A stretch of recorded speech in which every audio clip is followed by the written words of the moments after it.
Look, I want to ask you on this. By the very nature of the job, there are higher standards for those that make the rules. So those that make the rules, when they break the rules, they should know all about it. But you should also be aware as a politician that those higher standards exist.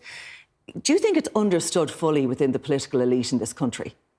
I'd certainly hope it is. So how did this happen, you know, with Damien English in that case? Well, I think as Owen's gone through and as the Minister said himself, the situation related, there was two separate issues and they led ultimately to a situation where we do have accountability, we do have transparency, and a Minister resigned. Do you believe we have full accountability in this country? That's a big question. I think, I'd actually take issue, Aoife, when you look, I fully accept what you say in relation to Transparency International and Ireland's work in this, but if you look at other EU jurisdictions, we're not totally behind the curve. If we look at the European Parliament, it's the exact same approach to register for interests. We will see, when it comes to ethics legislation in the Dáil in the next couple of months, Minister Harris was talking about that today, earlier on radio, we will be having this debate again to update it. When it comes to things like our lobbying regulation, we are very much ahead of the curve. Neale, when you say that, like that you know, that there is transparency and, you know, people are aware of their obligations. We've seen the departure of 4 ministers in 2 years, 2 junior ministers in a matter of a few months, in relation to housing controversies, in relation to property issues. 2 out of the 4, the other 2 resigned for very different reasons. Okay, but 2, is that good enough?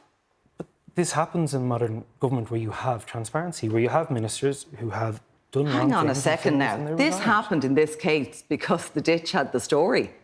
And they had the story, and that is the accountability, and that is the transparency. Yeah, but it didn't come That's not accountability, Neale, come on. Accountability can't come. I'm not going to take lectures on accountability from you, Louise. And you look at your own representatives who've never resigned. Okay. People failing to declare things that appear to be. Calm for 1 second. I want to make one point. I want to make one point. Accountability is not when a journalist breaks a story. Accountability is when public representatives are open and transparent about all of their dealings. Your public representatives who have a litany in this Dáil of issues in terms of really horrendous social media posts in relation to conspiracy theories, in relation to attending illegal COVID gatherings and attending so much else. You're trying to draw an equivalence between two things that are not the same, Neale, and you know that you are. And you know what you're doing. And it's...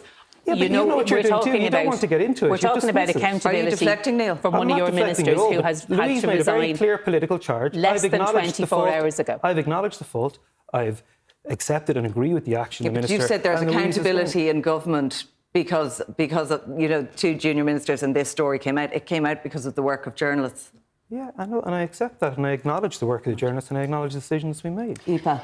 The feeling I always take away from these things is anyone who works in politics, who works in political journalism, knows how hard it is to get people interested in politics, because people in the street genuinely believe that it's one rule for them, another rule for us, and they're all the same. And then as a journalist who really cares about making politics better, and politicians believe about making politics better, and trying to get people to vote and trying to get people to be interested, these type of stories about rental properties not registered, about planning applications that haven't been filled out properly, this puts people off. They say they don't live in the same world as us. They don't care about the rules. We've seen it over and over and over again with politicians, and this is what really bothers me, is it's the ripple effect then when down to the man in the street who think everyone in the Dáil is all the same, and they're not.